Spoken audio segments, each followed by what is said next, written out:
قبلہ تشریف فرما ہے اور پروگرام کا وقت بھی اپنے اختتام کی جانب رواں دواں ہے. میں بہت جلدی میں قبلہ سے سوال کرتا ہوں کہ قبلہ، شہید فخر یہ ایک اصطلاح ہے جو ہمارے ہاں استعمال ہوتی ہے، اور جو نہیں جانتے ہمارے ناظرین، میں چاہوں گا کہ آپ اس حوالے سے یہ شہید فخر کا مطلب کیا ہے اور یہ کون تھے اور کیا حالات پیدا ہوئے، کیا وجوہات تھیں اور کیوں شہید ہوئے، اسباب کیا تھے، یہ ہمارے ناظرین کے لیے اگر جاتے جاتے آپ بیان کرتے چلیں.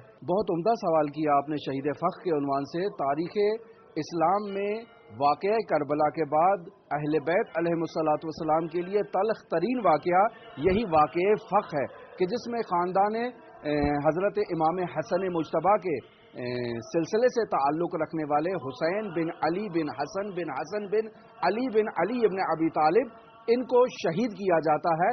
میں اس کے متعلق آپ کے سوال کا جواب دینے سے پہلے متعلق بتاتا ہوں کہ ہادی عباسی کے دور میں یہ ماجرا رونما ہوتا ہے. ماجرا کچھ اس طرح سے ہوتا ہے کہ مدینے کا گورنر حکمران کی خوشنودی کی خاطر، حکمران کے آگے خود کو اچھا ثابت کرنے کی خاطر خاندان محمد و آل محمد پر ظلم و ستم روا رکھتا ہے. یہ اس طرح سے کرتا ہے کہ پہلے تو ان کا بیت المال سے جو اخراجات ہوتے ہیں ان کو منقطع کر دیتا ہے.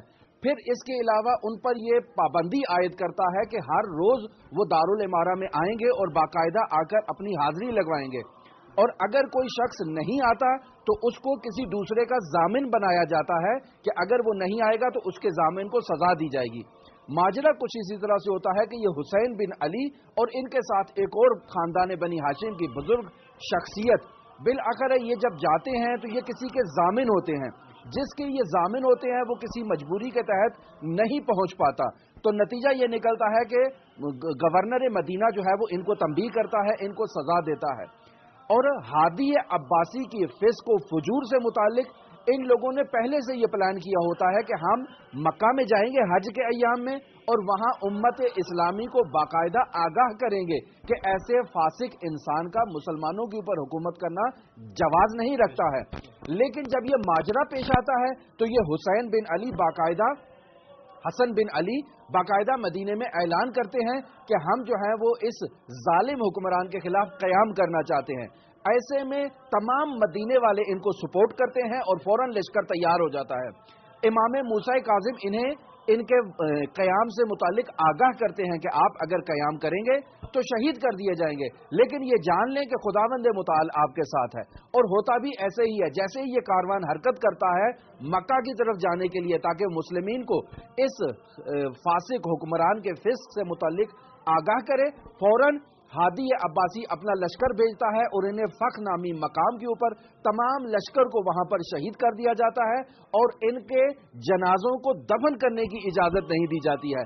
تمام شہداء کے سر تن سے جدا کر دیے جاتے ہیں اور ہادی عباسی کے لیے بطور انعام اور تحفے بھیجے جاتے ہیں تاکہ وہ خوش ہو جائے. اور اس سے آپ اندازہ لگائیں کہ ان سروں کی تعداد 100 سے زائد مقدار ہوتی ہے. تو کس قدر یہ فاسق حکمران تھا کہ جس سے حضرت امام موسیٰ کاظم علیہ الصلوۃ والسلام کا سامنا تھا. ماشاءاللہ، جزاک اللہ قبلہ، اور بہت بہترین آپ نے بیان کیا. امید ہے ہمارے تمام ناظرین نے بھی استفادہ کیا ہوگا. یعنی اتنا تلخ واقعہ کربلا کے بعد اتنا بڑا واقعہ رونما ہونا، یعنی 100 سے زیادہ تعداد میں بنی ہاشم خاندان کے لوگوں کا سر قلم ہونا، تن سے جدا ہونا، یعنی کربلا کا تسلسل رہا ہے، کربلا جاری و ساری رہی ہے.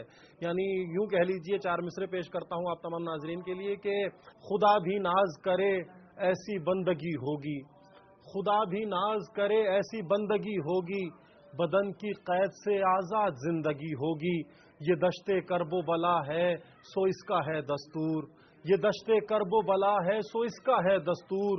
یہاں چراغ بجھیں گے تو روشنی ہوگی، یہاں چراغ بجھیں گے تو روشنی ہوگی. اور یہ شہید فخر یعنی 100 چراغ بنی ہاشم خاندان کے دوبارہ بجھا دیے گئے، اور اسی کی روشنی ہے اور اسی لہو کی روشنی ہے کہ اسلام یہاں تک پہنچا، اور ان کے وسیلے سے ہم تک پہنچا، کربلا کے شہداء کے وسیلے سے، ان تمام شہداء کے وسیلے سے. اور آج کے زمانے میں جو شہید ہو رہے ہیں لوگ امت مسلمہ میں، ان سب کے واقع لہو کی مرہون منت یہ صدقہ ہے، یہ دین صدقہ ہے حسین ابن علی کے خون کا اور ان کے چاہنے والوں کا جو ہم تک پہنچا ہے. میں جاتے جاتے بہت شکریہ ادا کروں گا دل سے قبلہ کا کہ قبلہ بہت شکریہ، آپ ہمارے پروگرام کا حصہ بنے. امید ہے ہمارے تمام ناظرین نے بھی استفادہ کیا ہوگا. میں بھی آپ کا نہایت شکر گزار ہوں کہ آپ نے ہمیں وقت دیا اور حضرت امام رضا علیہ السلام کے جوار میں ان کے والد بزرگوار کی مناسبت سے ہم نے کچھ کلمات ناظرین کے سامنے پیش کی ہے. امید ہے ان کے لیے فائدہ اس کا ہوا ہوگا، اور ہماری دعا ہے کہ خداوند متعال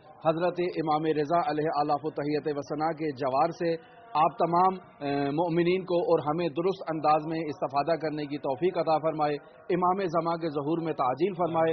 حضرت امام زمان کو ہم سے راضی و خوشنود فرمائے. ہمیں حضرت کے آوان و انصار میں سے شمار فرمائے. نہایت شکریہ ادا کرتا ہوں آپ کا، آپ کی ٹیم کا اور تمام مومنین کا جنہوں نے وقت نکالا اور ہماری اس گفتگو کو سنا. یہ تھے حجت الاسلام والمسلمین قبلہ سید موسیٰ رضا نقوی صاحب، جو آپ تمام ناظرین سے مخاطب تھے. امید ہے آپ تمام ناظرین نے استفادہ کیا ہوگا، اور اختتام میں اپنے میزبان شمس جعفری اور ہماری اردو ٹیم کو حرم امام رضا سے اجازت دیجیے.